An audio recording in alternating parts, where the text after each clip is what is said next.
మరో breaking news అంటుంది. YCP MLC అనంతబాబును కోర్టులో ప్రవేశపెట్టారు పోలీసులు. తొలుత ప్రభుత్వ ఆసుపత్రికి తరలించి వైద్య పరీక్షలు చేయించారు. అనంతరం కోర్టుకు తీసుకెళ్లారు. డ్రైవర్ సుబ్రహ్మణ్యం హత్య కేసులో సాక్షులను ప్రలోభాలకు గురి చేశారని అనంతబాబుపై అభియోగం ఉంది. ఈ కేసులో అరెస్ట్ చేశారు, తనను ఇరికించారంటూ కామెంట్ చేశారు ఎమ్మెల్సీ అనంతబాబు.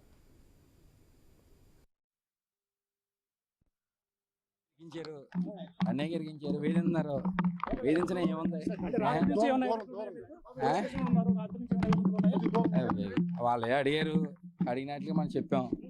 అది దానికి నాకేమీ ఎటువంటి సంబంధం లేదు. ఎటువంటి సంబంధం లేకుండా అన్యాయంగా ఇరికించారు. డబ్బులు ఇచ్చి ప్రలోభాలకు గురి చేస్తున్నారు. ఏం లేదు, అసలు ఎక్కడా లేదండి. అన్యాయంగా ఇరికించారు, అన్యాయంగా ఇరికించారు, వేధిస్తున్నారు. వేధించిన ఏముంది, వాళ్ళే అడిగారు, అడిగినట్లుగా మనం చెప్పాం. అది దానికి నాకేమీ ఎటువంటి సంబంధం లేదు.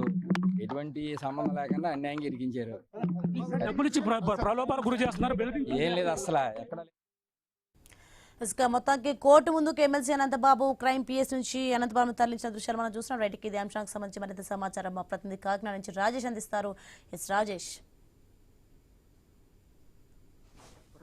హత్య కేసులో ఎమ్మెల్సీ అనంతబాబు 210 రోజులు వారి శిక్ష అనుభవించి 2022 మే 19వ తేదీన వారు చేసిన ఘటనలో కూడా 210 రోజులు వారి శిక్ష అనుభవించి అనంతరం బెయిల్ మీద కూడా కనబడింది. అయితే దీనికి సంబంధించి అప్పటి నుంచి కూడా వాదోపవాదం నేపథ్యంలో దీనికి సంబంధించి వారి తల్లి తండ్రి కూడా ఎవరైతే డీజీపీకి వారి ఫిర్యాదు చేసిన నేపథ్యంలో దీనిపై కూడా రాష్ట్ర ప్రభుత్వం ఆదేశాల మేరకు సిట్ ఎంక్వైరీ చేసిన నేపథ్యంలో వారి భార్య లక్ష్మీదుర్గం కూడా ఏటు ముద్దాయిగా కూడా వారు జతపరిచారు. దీంతో వారి భార్య లేదు, తనకి బెయిల్ ఇవ్వాలంటూ కూడా వారు పిటిషన్ చేసిన నేపథ్యంలో పలు కీలక జరిగిన సందర్భాల నేపథ్యంలో నిన్నటి రోజు ఏవైతే ఈ నెల 21వ తేదీన ఎవరైతే ఈ అనంతబాబు డ్రైవర్ సుబ్రహ్మణ్యం హత్యకి సంబంధించి దీంట్లో ఏవైతే హత్యకి సంబంధించి నలుగురు సాక్షులను కూడా వారు బెదిరించి మనిషికి ₹1,00,000 ఇస్తారని చెప్పి వారికి డబ్బులు ఇచ్చినట్టు వారిని ప్రలోభపెట్టినట్టయితే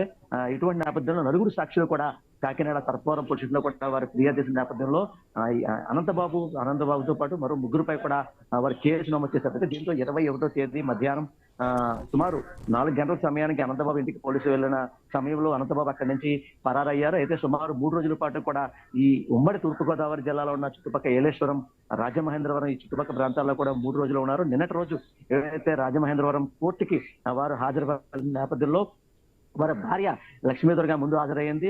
అనంతరం 10 నిమిషాల తేడాలో ఎవరైతే అనంతబాబు హాజరయ్యి లోపలికి వెళ్ళి సుమారు 3 గంటల సేపు పాటు కూడా లోపల అనంతబాబు అక్కడ హాజరయ్యారు. అయితే అక్కడి నుంచి బయటికి వెళ్లే ప్రయత్నంలో కూడా ఎవరైతే కాకినాడ సంబంధించి సర్పవరం పోలీసులు వారిని అరెస్ట్ చేసి కాకినాడకి సర్పవరం సిపిఎస్ తీసుకురావడం జరిగింది.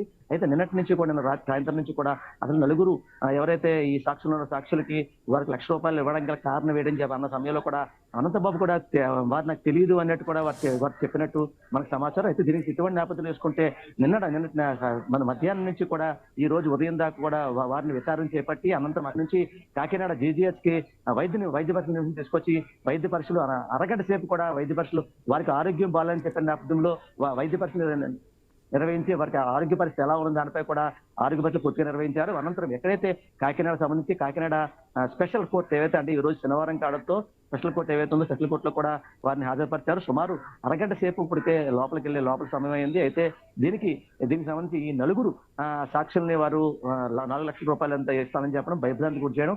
అయితే దీనికి సంబంధించి వారికి ఎటువంటి శిక్ష అంటే పడుతుందని దానిపై అయితే వేచి చూడాలి. అయితే దీనికి సంబంధించి ఇప్పటికే మనం చూడొచ్చు క్లియర్ వీడియోస్ ఏవైతే ఈ కోర్టు ఏవైతే ఉందో ఇక్కడ ప్రెసెంట్ కాకినాడ హెడ్ క్వార్టర్ సంబంధించి ఈ స్పెషల్ కోర్టులో ఇప్పటికే అనంతబాబుని జడ్జి ముందు అయితే హాజరుపరిచారు. అయితే మరికొంత సేపట్లో వారికి శిక్ష ఏం పడుతుంది, అసలు ఎలా ఉండిపోతుంది అని దానిపై తెలియాల్సి ఉంది. అయితే ఈ ఘటనకు సంబంధించి అనంతబాబు ఎమ్మెల్సీ డ్రైవర్ వీధి సుబ్రహ్మణ్యం హత్య ఘటనలో కూడా ఈ 21వ తేదీన నలుగురు సాక్షులు కూడా భయభ్రాంతి మనిషి ₹1,00,000 ఇస్తానని చెప్పి నగదు ప్రలోభ పెట్టి వారిని భయభ్రాంతి గురి చేసిన నేపథ్యంలో 21వ తేదీ సాయంత్రం కూడా పోలీసులు అక్కడికి వెళ్ళి అక్కడి నుంచి కూడా వెళ్ళిన నేపథ్యంలో గమ్యాన్ని కారు సెల్ ఫోన్ కూడా అక్కడే వదిలేసి అక్కడ నుంచి పరారైన పరిస్థితి కనబడింది. అయితే దీంతో ఈ ఘటనకు సంబంధించి ఇప్పటికే